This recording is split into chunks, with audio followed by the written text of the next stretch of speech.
Boa noite, queridos alunos da turma 1601, como vocês estão? Espero que vocês estejam bem, vocês e seus familiares. Aqui é a professora Patrícia, de Ciências, e eu estou enviando o vídeo com as correções dos exercícios da apostila, das páginas 169 a 174. Esses exercícios eu pedi para vocês realizarem no finalzinho da 8ª aula. Então, eu vou fazer aqui a leitura com vocês e algumas explicações. Aqui na página 169, trata da importância do solo. E aí vai perguntando aqui, ó, pede para a gente observar esse desenho aqui, o que a imagem ao lado nos indica sobre essa importância. Então, onde nascem os alimentos? Aí está falando da importância do solo no fornecimento de nutrientes para que os alimentos possam ser cultivados, na questão da agricultura. Então, uma possível resposta é no solo que cultivamos os vegetais que nos servem de alimento. Através do solo nós temos a agricultura, indo por essa linha de raciocínio. Cite alguns alimentos que você come e vem diretamente do solo. Aí nós temos cenoura, usando até o próprio desenho, tá? Cenoura, beterraba, temos batata, temos cebola, chuchu, couve-flor, tomate, milho, vários tipos de alimentos que são cultivados através do solo, tá bom? Aí aqui vai mostrando desenho sobre a minhoca. As minhocas têm um papel fundamental no solo, que elas promovem a aeração, que é um processo onde, no ato delas cavarem túneis, elas vão deixando o solo mais fofo, o ar passando por entre os grãos, né, que compõem esse solo. Isso é bom para o solo. Elas também liberam as fezes que servem como humus, que servem como nutriente, tá?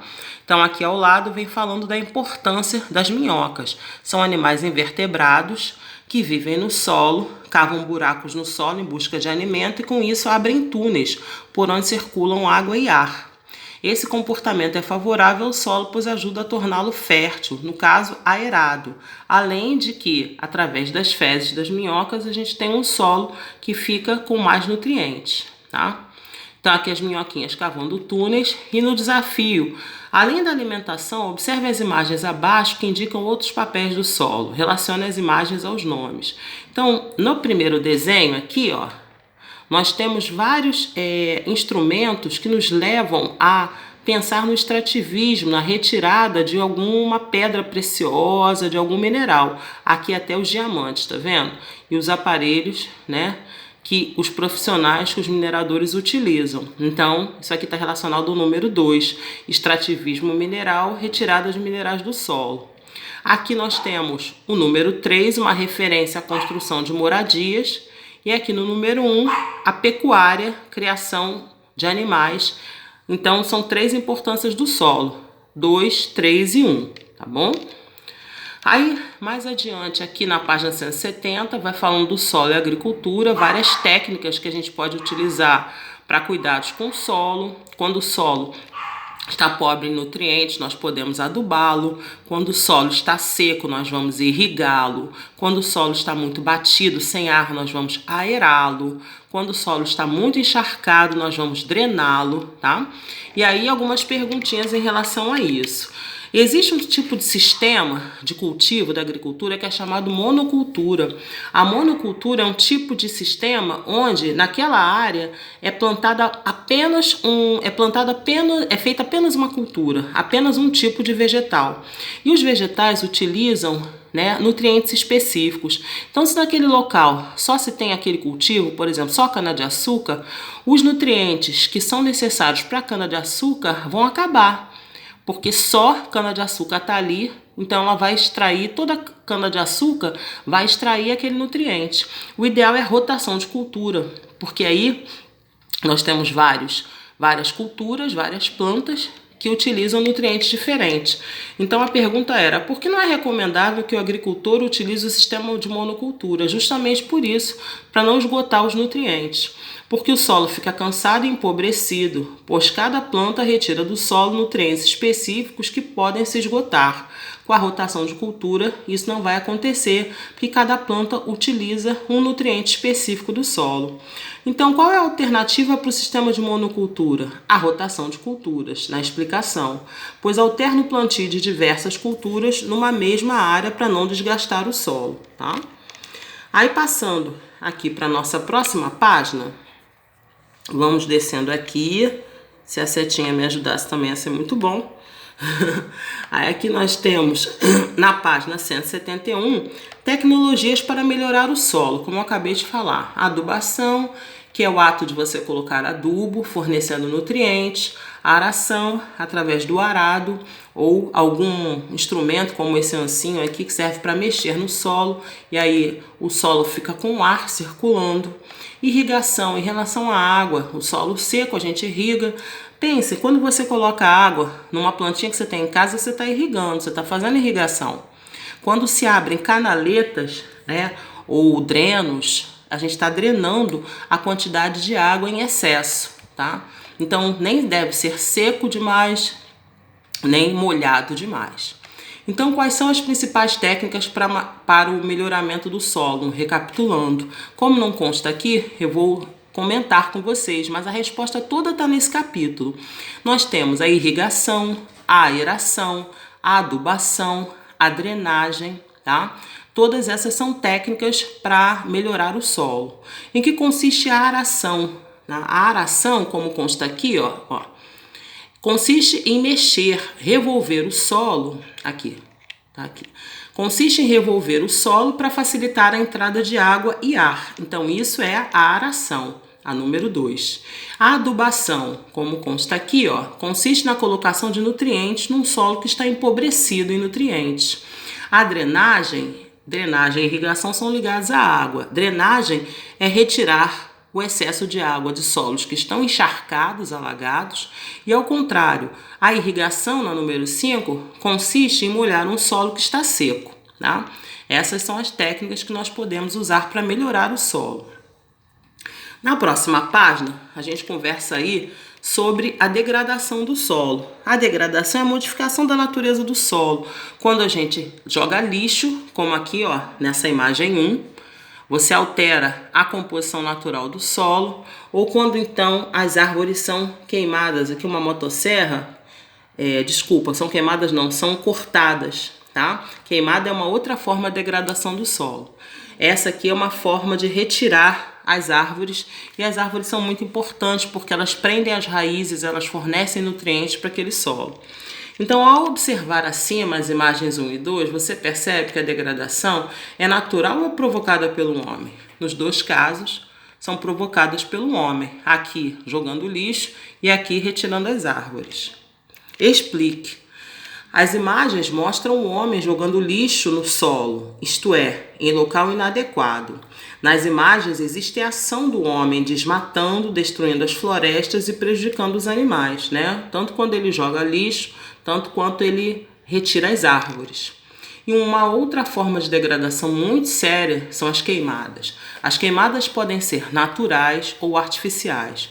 Muitas queimadas pelo mundo são provocadas pelo homem. São incêndios propositais causados pelo homem. Mas existem também casos onde as queimadas são naturais quando o clima está muito seco. Então, descargas elétricas do próprio ambiente fazem com que as árvores funcionem como nutriente, combustível para a queima acontecer. Existem queimadas que são naturais também, tá? Então, são incêndios propositais causados pelo homem para eliminar a vegetação de um terreno e podem utilizar a agricultura ou pasto. Muitas queimadas são feitas por isso, infelizmente. E outro tipo de queimada é quando se solta balão. Então, soltar balão é crime ambiental, tá? Pela lei de crimes ambientais, quem solta balão vai ser punido, porque o balão pode levar à queima da cobertura vegetal, né? As queimadas.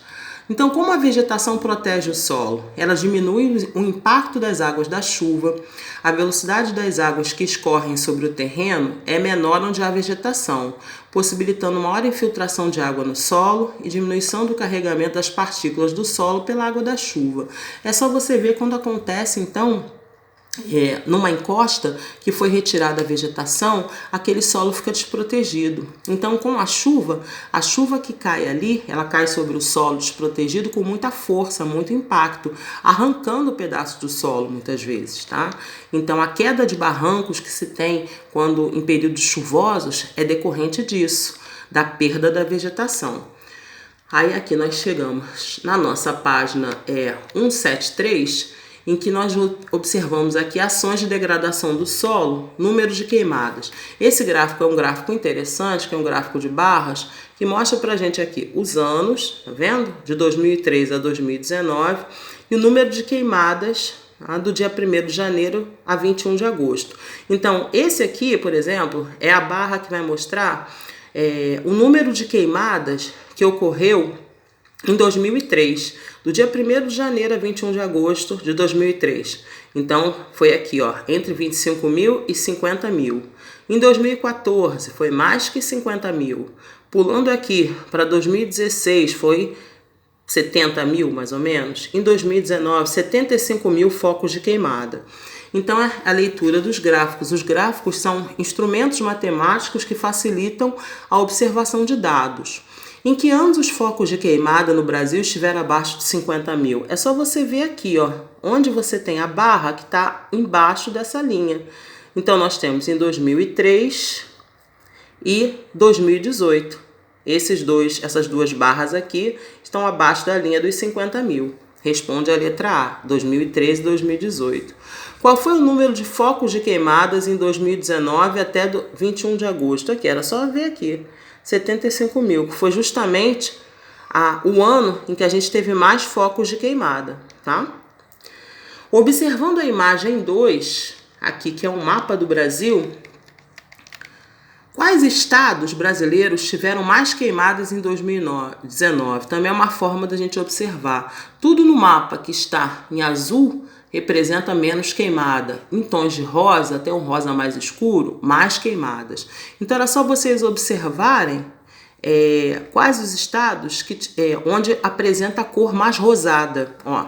Então nós temos aqui, ó, Roraima, temos aqui Rondônia, temos aqui também o Acre e Mato Grosso do Sul, que correspondem, tá, justamente à cor rosa mais escuro, onde temos mais queimadas. Que estado da região sudeste apresentou menos queimadas no ano de 2019? Era só a gente olhar aqui, região sudeste, que pega aqui, ó, São Paulo, Espírito Santo, Rio de Janeiro. Qual o estado que está com azul clarinho? Aqui, São Paulo, tá? E para nós terminarmos aqui na página 174, uma revisão geral das rochas. Complete as questões com as palavras do quadro abaixo. São rochas que se formam pela deposição de sedimentos de outras rochas, rochas sedimentares. São fatores naturais que provocam desgaste nas rochas. Nós temos chuva, vento, frio, calor. É um exemplo de rocha metamórfica que forma o Morro do Pão de Açúcar, o gneiss que forma o morro ali do Pão de Açúcar. São rochas que se formaram pela transformação de outras rochas no interior da crosta terrestre. São as rochas metamórficas, tá? Metamórficas surgem através da transformação de rochas magmáticas e sedimentares. As rochas são formadas por substâncias inorgânicas naturalmente encontradas na terra, chamadas de minerais. Então, a parte não viva é mineral. A litosfera é formada por rochas e solos. Foram as primeiras rochas a se formarem na Terra através do endurecimento do lava que saía dos vulcões em erupção, rochas magmáticas. São restos de seres vivos que viveram no passado e podem estar preservados em rochas sedimentares, são os fósseis. E é um exemplo de rocha magmática muito utilizado em pisos, granito, uma rocha bem dura. É um exemplo de rocha sedimentar que origina o mármore, é o calcário. Os solos são compostos pela parte não viva, os minerais, pela matéria orgânica, que é a parte viva, por água e por ar. O solo que deixa a água escoar facilmente é do tipo arenoso, rico em areia, que são grãos grandes que deixam a água passar com muita facilidade. O solo que retém a água, guarda a água, que fica enlameado, é do tipo argiloso, tem uma quantidade grande de argila ou barro, não deixa a água passar. A parte do solo rica em nutrientes formada por restos de seres vivos é chamada de humus. E a monocultura, ou seja, o cultivo de apenas um tipo de vegetal no solo, contribui para o seu desgaste, tornando o solo improdutivo com o tempo. Essas palavrinhas vocês tirariam desse retângulo, tá? Então, com isso, nós terminamos a nossa correção. Nós temos agora um períodozinho de recesso, mas vocês receberam o exercício que eu enviei e eu vou estar corrigindo logo que nós voltarmos no iniciozinho de agosto, tá bom? Desejo a vocês tudo de bom, fiquem em casa, cuidem da saúde, beijo no coração de vocês.